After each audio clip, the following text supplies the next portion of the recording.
You ask Tiger to solve. This deals with linear equations with one unknown. The final result is x equals 2/9. Let's solve it step by step. Simplify the expression.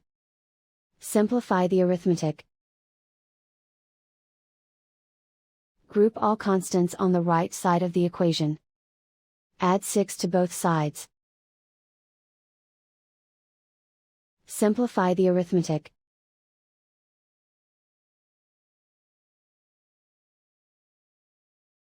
Isolate the x. Divide both sides by 27. Simplify the fraction. Find the greatest common factor of the numerator and denominator.